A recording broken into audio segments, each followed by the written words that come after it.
नमस्कार। चिंतन मनन की इस श्रृंखला में प्रस्तुत है आज का चिंतन। प्राचीन काल से ही विश्व विकास में नारी का विशिष्ट योगदान रहा है। अगले दिनों नारी को ही समाज का नेतृत्व करना है।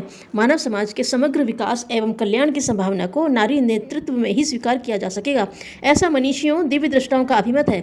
यह अभिमत नारी की गौरव गाथा को देखते हुए सच ही लगता है। सचमुच में इस संसार में जो कुछ सुंदर, सुरुचिपूर्ण, सुखकर, दिव्य एवं उत्कृष्ट है, वह सब नारी के श्रेष्ठ संवेदनाओं से भरे हृदय की सर्जना है। नारी के प्रखर पुरुषार्थ, त्याग, समर्पण एवं सेवा का परिणाम है।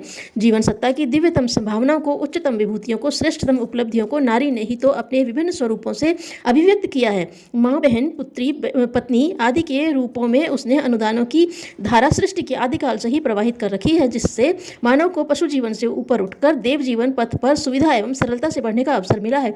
नारी ने अपनी करुणा, ममता का पावन स्पर्श नर को दिया, अपने हृदय की मधुरता और आत्मीयता को श्रेष्ठतम रूप से प्रस्तुत किया। परिणाम यह निकला कि नर जो प्रखर पुरुषार्थ की शक्ति लिए सोया पड़ा था, जगा और आदि मानव की दुनिया से सृजन प्रारंभ कर आज तक के विकास की दुनिया बना डाली। इस संसार के विकास की आदि प्रणेता नारी ही है, जिसने नर का साथ देते हुए नर से अधिक अंतर्बाह्य प्रयत्न, पुरुषार्थ विश्व प्रगति के लिए किए। भारत के प्राचीन धार्मिक इतिहास का अवलोकन करने पर यही ज्ञात होता है कि नारी शक्ति उन दिनों विशिष्ट सृजनों में संलग्न देवी की भूमिका को परिपूर्ण रूप से निभा रही थी। जब मनु को अपने विशेष यज्ञ अनुष्ठान हेतु कोई उचित योग्यता, पात्रता वाला आचार्य नहीं मिला, तो उनकी परम विदुषी कन्या ईड़ा ने आचार्यत्व संभाला और यज्ञ को सफल बनाया। महाराज जनक ने पुत्री जानकी से कहा, बेटी, मुझे लोग ज्ञानी मानते हैं, विधेय कहते हैं, किंतु अनासक्त भाव से जीवन जीने का मतलब यह तो नहीं कि लोक हित की उपेक्षा ही की जाए, अन्याय अनीति को मिटाया न जाए। पुत्री ने कहा, पिताजी, मैं आपके अनीति उन्मूलन, अधर्म निवारण के कार्य में पूरा सहयोग दूंगी। आप जो निर्देश देंगे वह पूरा कर दिखाऊंगी। महाराज बोले, बेटी, बड़े कार्यों के लिए बड़ी शक्ति की आवश्यकता होती है। शारीरिक, मानसिक, आत्मिक शक्तियों का संयम, वर्धन, सुनियोजन ही वह ऊर्जा भंडार पैदा करता है जिससे बड़े कार्य किए जा सके। जानकी ने पिता के वचनों को प्राण प्रण से अपनाया। शिव धनुष, जो कि बड़े बड़े बलशालियों से हिलता भी न था, पुत्री जानकी हर दिन उसे उठाती, हटाती, उस स्थान को साफ कर पुनः वहां रख देती। इसी क्रम को एक दिन जब जनक ने देखा तो प्रण किया कि हमारी पुत्री में वह सामर्थ्य आ गई है कि वह महान कार्य संपादित कर सके। पुत्री जानकी का विवाह परम बलशाली राम के साथ करके अपने सोचे जनहित के कार्य को उन्होंने सिद्ध किया। कपिल मुनि अपने आश्रम में गुरुकुल के कार्यों का सफल संचालन कर रहे थे। एक लड़की आई, वह विवाहित थी, उसका गर्भ में बच्चा था। बोली, पिताजी, मैं आपकी पुत्री हूँ, मुझे मेरे पति ने छोड़ दिया है, वे मुझे भूल गए हैं। अब आप ही मेरे संरक्षक अभिभावक हैं। हमें राह दिखलाइए कि मैं अपने जीवन का श्रेष्ठतम उपयोग कर सकूं। ऋषि ने कहा, बेटी, तू तो इतना महान कार्य कर सकती है कि जो अब तक किसी ने नहीं किया।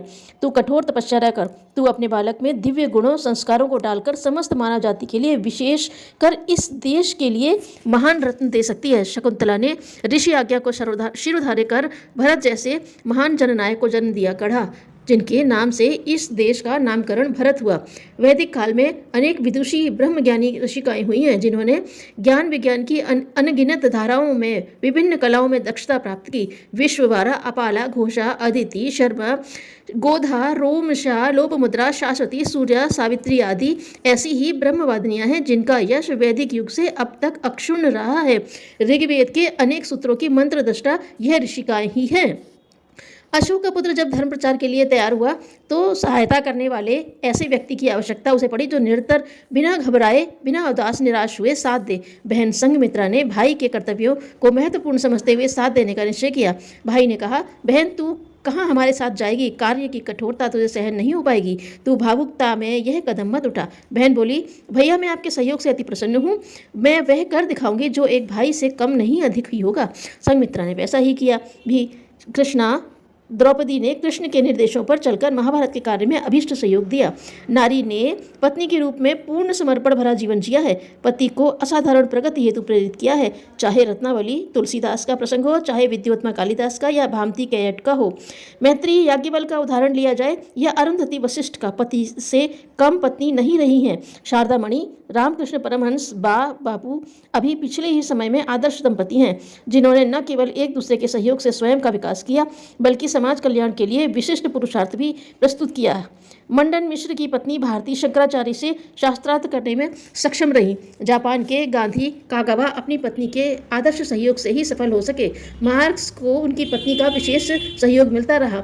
वे दीन दुनिया से बेखबर अपनी लक्ष्य पूर्ति हेतु कार्य में लगे रहे। पुत्री, बहन, पत्नी स्वरूपों के बाद नारी का सबसे उत्कृष्ट स्वरूप माँ का है। माँ के रूप में वह ही शिशु को 9 माह तक गर्भ में रखते हुए अनगिनत कष्टों को सहती है।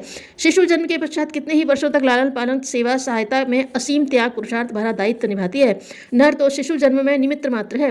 नारी ही जन्म देती है, निर्माण करती है, मानव सृष्टि की धारा को टूटने से बचाती है, बढ़ाती है, महामानवों रत्नों को गढ़ती है। जीजाबाई ने शिवाजी को बनाया, पुतलीबाई ने गांधी जी को, विनोबा की मां ने विनोबा, विठोबा, बालकोबा को गढ़ा, कमला नेहरू ने इंदिरा को, सती सीता ने लव और कुश बनाए थे, मदालसा ने एक राजर्षि, 3 ब्रह्मर्षि दिए।